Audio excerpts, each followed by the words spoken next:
የተሰበረ ሁሉ ያበቃለት አይደለም። በዚህ ዓለም ላይ ስንኖር በሕይወት ጉዞ ውስጥ ውጣ ውረድ ያለ ነው። ከመስጠት በኋላ መቀበል አለ።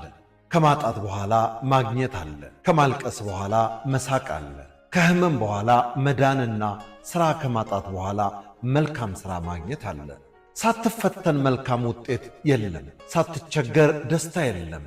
ለመኖር ዋጋ ትከፍላለህ። ለመኖር ስትል ዝቅ ትላለህ። ለመኖር ስትል እንባ ታፈሳለህ። ለመኖር ከሀገር ትሰደዳለህ። ለመኖር ስትል ዝቅ ትላለህ። ለመኖር ስትል አንገት ትደፋለህ።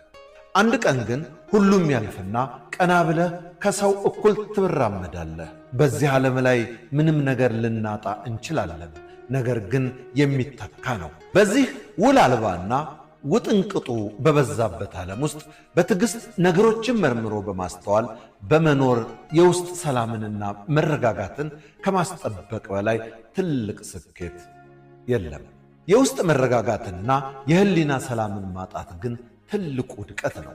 የህሊና ሰላም ማግኘት ሕይወትን በተሻለ መንገድ እንድናጣጥምና ፈተናን በቀላሉ እንድናልፍ ይረዳናል። ስለዚህ ስንኖር ልብሳችን እንዳይቆሽሽ ሳይሆን ህሊናችን እንዳይቆሽሽ እንጠንቀቅ። አጥንታችን እንዳይሰበር ብቻ ሳይሆን ልባችን እንዳይሰበር እንጠንቀቅ። ይህን አስታውሱ። የተሰበረ እጅ ይሰራል፣ የተሰበረ ልብ ግን አይሰራም። ቢሰራም የቁስሉ ጠባሳ እየደማ ዘወትር አንካሳ ሆኖ ይኖራል። እግዚአብሔር ማስተዋልን፣ ጥበብን፣ ዕውቀትን ከፍቅር ጋር ይስጠን።